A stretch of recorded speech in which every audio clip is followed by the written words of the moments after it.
Hello friends, welcome back to the YouTube channel. तो आज हम बात करेंगे 15 most important figures of speech की, जो कि लिटरेचर के पॉइंट ऑफ व्यू से बहुत ज़्यादा इम्पॉर्टेंट है और एग्जाम में कहीं ना कहीं हेल्पफुल रहेंगी। So if you want to further contact me, do contact me on my Instagram handle, that is Prakhar Tripathi 011. And if you want to place a call or have a message, place a message to contact me on this number 9336903429.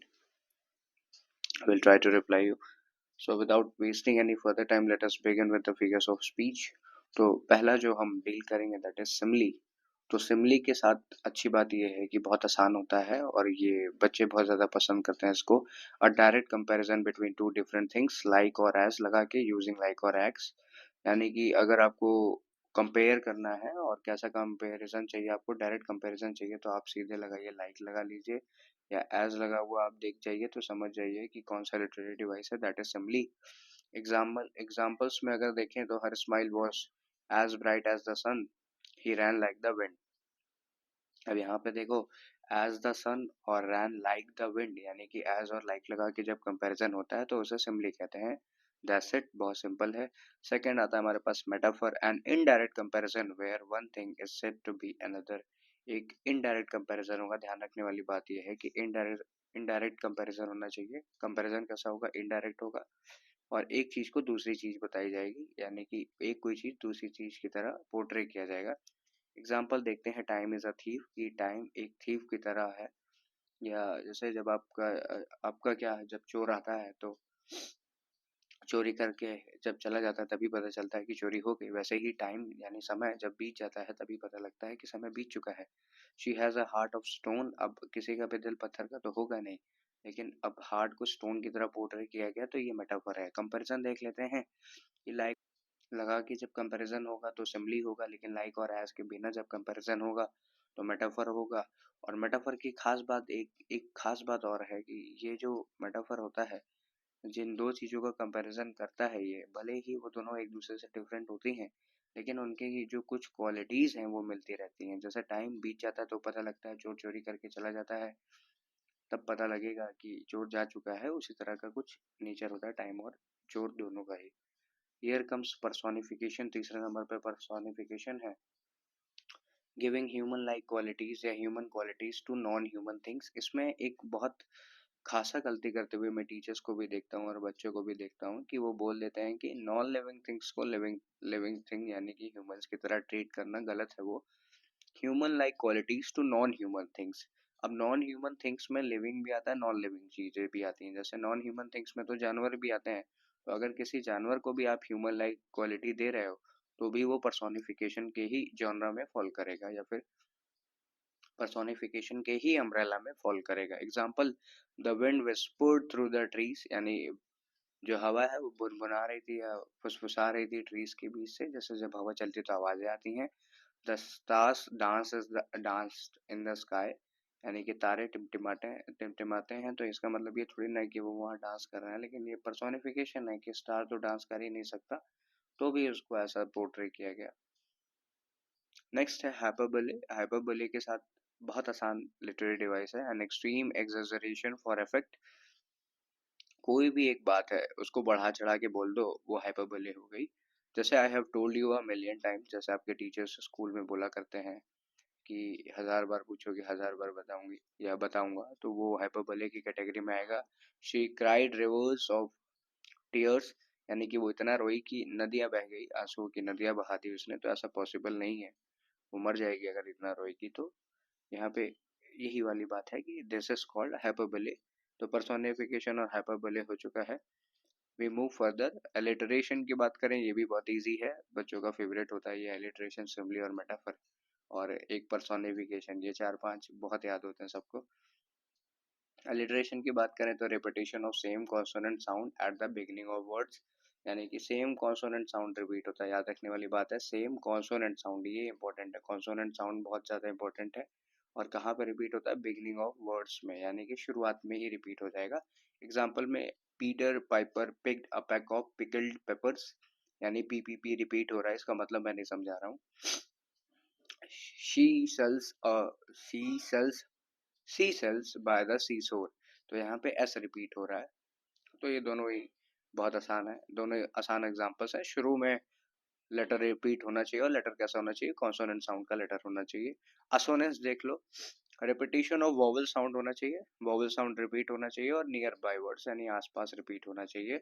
Example देखो, the rain in Spain stays mainly in the plain. अब देखो यहाँ पे I repeat हो रहा है, the rain in Spain stays mainly in the plain. और दूसरा वाला जो है, I might like to fight, यहाँ पे भी आई ही रिपीट हो रहा है, और अगर और कुछ रिपीट हो रहा है तो do tell me in the comment section. सातवां हम देखते हैं, और ये हमारा कॉन्सोनेंस है। Repetition of consonant sound, consonants यानी कॉन्सोनेंट साउंड, याद रखना सी से कॉन्सोनेंट, सी से consonant sound, specially in the middle और एंड ऑफ वर्ड्स, या तो मिडिल में या तो एंड में ऑफ वर्ड्स के बीच में, इस बात का ध्यान रखना। कॉन्सोनेंट साउंड रिपीट होगा या तो मिडिल में या तो एंड में, ठीक है। अब देखो यहाँ पे, the pitter patter of little feet, यहाँ पे डबल टी रिपीट हो रहा है। Mike likes his new bike, अब यहाँ पे के रिपीट हो रहा है। तो अगर कॉन्सोनेंट साउंड भी, अगर कॉन्सोनेंट लेटर भी या साउंड भी रिपीट हो जा रहा है बीच बीच में, तो उसको कॉन्सोनेंस बोल दिया जाता है। फिर आता है ओनोमोटोपिया। अब देखो, ओनोमोटोपिया भी एक बहुत नेचुरल नेचुरल साउंड को रिप्रेजेंट करता है। और नेचुरल साउंड जो है वो सारे ही तरह की पोइट्री, प्रोज और अलग अलग जगहों पे इस्तेमाल होते रहते हैं। तो इस वजह से ओनोमोटोपिया एग्जाम्पल, या फिर कह लो कि एक ओनोमोटोपिया का एग्जाम्पल देख लेना और इसको याद कर लेना इंपॉर्टेंट बनता है, क्योंकि सारे ही राइटर्स, ऑथर्स और पोएट्स ओनोमोटोपिया का कहीं ना कहीं इस्तेमाल करते हुए दिख जाते हैं। Words that imitate natural sound, यानी कि ऐसे वर्ड्स जो कि नेचुरल साउंड को रिपीट करते हैं या इमिटेट करते हैं। एग्जाम्पल्स में देखिए, द बज ऑफ द बी अनॉयड मी, बज यानी कि बजिंग साउंड जो बी का आता है करके, और बी अनॉयड मी यानी कि मुझे परेशान कर दिया। और उसके बाद क्या है, द डोर क्रीक्ड ओपन स्लोली, कि दरवाजा खुला तो जो आवाजें आती है दरवाजा खुलने और बंद होने पे, उसकी बात करा। तो ओनोमोटोपिया यानी नेचुरल साउंड्स की बात होती है। फिर आता है ऑक्सीमोरोन। ऑक्सीमोरोन क्या है, a phrase that combines opposites और कंट्राडिक्टरी वर्ड्स, एक ऐसा फ्रेज जो कि दो बिल्कुल अपोजिट वर्ड्स, या ऐसे कह लो कि जो बिल्कुल ही एक दूसरे से अपोजिट वर्ड्स हैं उनको एक साथ रख देता है, बिना किसी कंजक्शन, प्रपोजिशन, इन सब चीज़ों के। जैसे बिटर स्वीट मेमोरीज, तो इसमें बिटर और स्वीट ये दोनों बिल्कुल अलग हैं, बिटर यानी कड़वा, स्वीट यानी मीठा, और ये दोनों एक साथ कैसे आ गए, तो क्योंकि यहाँ पे ऑक्सीमोरोन है। Deafening silence filled the room. अब देखो, डेफनिंग यानी कि ऐसा कोई जो सुन नहीं सकता। अब इसको यहाँ पे समझने की जरूरत ये आती है, डीफ का मतलब ऐसा कोई आदमी जो सुन नहीं सकता, और डेफनिंग का मतलब कि एक कोई आवाज ऐसी है कि जिसकी वजह से आप सही चीज जिस पे आप फोकस करना चाहते हैं वो आप नहीं सुन सकते। जैसे आप गाना सुन रहे हैं और बाहर से बहुत बड़ा ट्रक या क्रेन या ट्रेन गुजर जाए तो आपको उस गाने की आवाज कम आएगी, तो वो डेट इज डेफनिंग। और साइलेंस का मतलब जो शांति होती है, तो एक तरफ है बहुत ज्यादा तेज आवाज, डेफनिंग का मतलब कि बहुत ज्यादा तेज आवाज, और साइलेंस का मतलब बहुत शांति का माहौल है। फिल द रूम, अब एक तरफ बहुत तेज आवाज भी आ रही है और एक तरफ शांति भी है, तो ऐसा होना पॉसिबल नहीं है। ये दोनों कंपैरिजन यानी लिखने में ही ठीक पड़ता है, तो दैट इज ऑक्सीमोरोन। नंबर 10 पे आता है paradox, a seemingly contradictory statement that reveals a truth. अब यहाँ पे देखो, कॉन्ट्राडिक्शन तो होगा लेकिन वो बातें कहीं ना कहीं सच्ची भी होगी, सच्ची यानी सच होगी। इसको ऐसे समझ लो कि जब आप सतह सतह पे चीजों को देख रहे थे तो लग रहा था कि हाँ, जो बातें बोली जा रही हैं वो कभी पॉसिबल नहीं है, ठीक है, लेकिन जब आपने सच में जांच पड़ताल की तो वो बातें सच निकल गई। The more you learn the less you know, यानी कि इस ब्रह्मांड में बहुत ज्यादा चीजें हैं याद करने लायक और समझने लायक, लेकिन आप जितना ज्यादा याद करते जाएंगे उतना कम ही आप जानते हैं। ऐसा फील होगा आपको बोर्ड एग्जाम में, लेस इज मोर। अब यहाँ पे जो कम है वही ज्यादा है। अब इसके रेफरेंस में मैं नहीं बोलना चाहूंगा, फिर भी जैसे अगर आपके पास एक ब्लैक पेन और एक ब्लू पेन है, और वो भी सफिशियंट है आपको एग्जाम लिखने के लिए, उसकी इंक भरी हुई है, तो लेस इज मोर। और कई कई बच्चे होते हैं पूरा पाउच वगैरह भर भर के ले जाते हैं, लिख के कुछ नहीं आते हैं, तो लेस इज मोर यहाँ पे ये भी सही है। फिर अगला जो आता है यूफिज्म, या फिर यूफिमिज्म, इसको अगर कुछ लोग भी बोल देते हैं, अ पोलाइट और indirect way of saying something unpleasant, यानी कि आप किसी को कुछ गड़बड़ तो बोलना चाहते हैं लेकिन आप पोलाइट वे में बोलेंगे, ये कैसे पॉसिबल, एग्जांपल से देखते हैं। passed away instead of died, यानी कि आप किसी को बोलना चाहते हैं कि अरे वो तो मर गया, तो ये मर गया बोलने के बजाय बोलिए कि वो गुजर गए। Economically disadvantaged instead of poor, गरीब बोलने के बजाय बोलिए कि फाइनेंशियली थोड़े वीक चल रहे हैं। Apostrophe directly addressing an absent person, यानी आप किसी एक एब्सेंट पर्सन को डायरेक्टली एड्रेस कर दीजिए, या एक आइडिया जो कि अभी वहां नहीं लग सकता, या वो आइडिया वहां पे अगर नहीं प्रेजेंट है, या कोई ऑब्जेक्ट जो कि उस समय वहां पे नहीं है, तो उसके लिए अगर आपने कुछ यूज किया या आपको आपने उसको एड्रेस कर दिया, तो अपॉस्ट्रोफे के लिए या फिर वो अपॉस्ट्रोफे के अम्ब्रेला में फॉल करता है। एग्जांपल देखिए, O death where is thy sting, यानी कि अब डेथ से कौन ही बात कर सकता है, डेथ से जो बात कर लेता है फिर कभी बात ही नहीं करता, ये भी एक प्रॉब्लम है। Twinkle twinkle little star, what I wonder what you are, ये सब आप जानते हैं। तो दीज आर अपस्ट्रोफे, कोई तारों से बात कर नहीं सकता, बाकी अगर कर रहा है तो मुझे भी बताए कैसे की जाएगी। पन देखते हैं, play on words with similar sounds but different meaning, यानी कि एक तरह से आप क्या करें कि लिखा कुछ और है और मतलब कुछ और निकलता है। Time flies like an arrow, कि समय बहुत तेजी से बीत जाता है एरो की तरह, सीधा निकलता चला जाता है।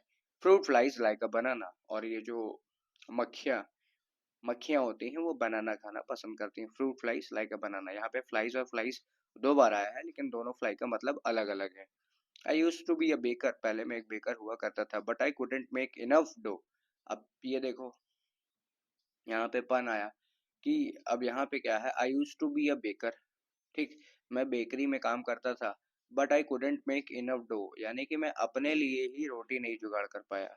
मैं बेकर तो था, मैं बेकरी बेकरी में काम तो करता था, लेकिन मैं अपने लिए ही रोटी का जुगाड़ नहीं कर पाया, गरीब रह गया, या किसी कारण से अभी पढ़ा है कि ऐसे वर्ड्स को यूज नहीं करना है, पोलाइटली बोलना है।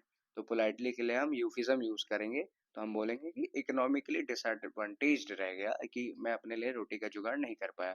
मिटोनमी यानी पार्ट फॉर होल और होल फॉर अ पार्ट, जैसे विंटर्स को आप रिप्रेजेंट, ये साल को आप रिप्रेजेंट करिए विंटर से, जैसे बोल दीजिए कि एक विंटर गुजर गया, यानी कि एक साल में कितनी बार सर्दी आती है, एक बार, यानी एक विंटर गुजर गया यानी एक साल गुजर गया।